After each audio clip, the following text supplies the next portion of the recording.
You just joined us. Welcome to The Phone in this Tuesday afternoon with me, Mai Davis. We're talking about extradition because 5 terror suspects could soon be on their way to the US to face trial. European human rights judges have ruled they can be extradited. Suspects are saying they face inhuman conditions and possibly not a fair trial.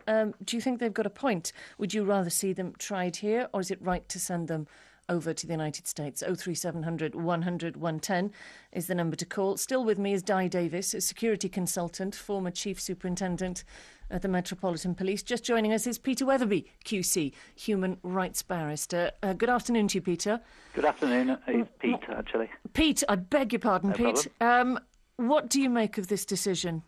Well, I think it's a disappointing decision. I'm a big fan of the Court of Human Rights.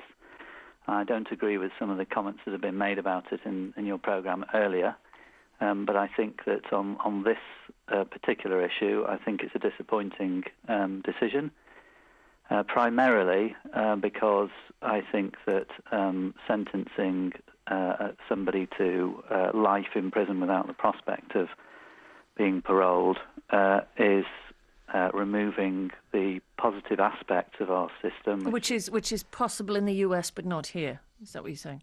Well, on these charges, it would be almost inconceivable that there would be whole life tariffs in this country. The only whole life tariffs in this country, there are 46 of them, and therefore people who have committed very serious murders. So it's very unlikely that any of these would be whole life tariffs. But so you're against the fact that they could end up with a whole life tariff if found guilty without the possibility of parole? Yeah, I mean, there were two arguments before the Court of Human Rights. One was that the potential for there being life without parole, whole life tariffs, basically locking someone up and throwing away the key. And the second argument in all of the cases except for Abu Hamza was that the probability is that these men would be in supermax prisons where the conditions have been held by courts in this country and indeed by the United Nations Human Rights Committee to be in violation of international standards.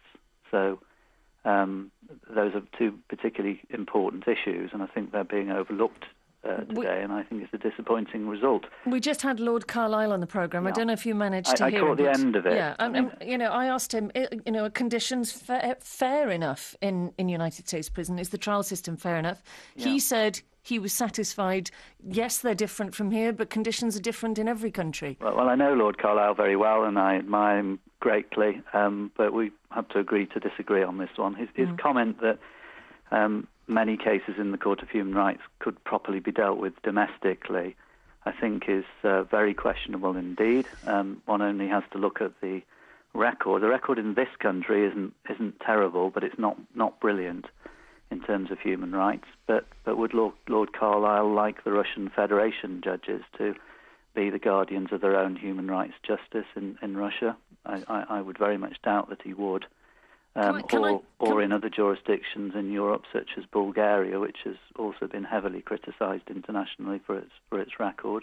Can I come back to your point about, if they do end up in the States and they are convicted, basically they'll lock them up and throw away the key. Yeah. There'll be an awful lot of people listening to this programme who think that's what they deserve if they're guilty of the offences they're being accused of. Well, there's no difficulty in my understanding of the law with keeping people locked up forever if they are dangerous. For example, there are many, many life sentence prisoners in this country who will never be released because they will remain dangerous. But it seems to me that when you get, for example, one of these men 50 years down the line, because some of them are in their 20s apparently, who are in the late 70s or early 80s, who have completely changed their views, have changed their views entirely, and are very different people to that which they were in their 20s. If some of the plots they're alleged to have come up with succeeded, they would have killed scores, hundreds possibly of people, maimed many others, and committed terrible offences if they're guilty. Yeah, and please don't nobody think that I'm being an apologist for any of those potential outrages, but we have to see these things in perspective.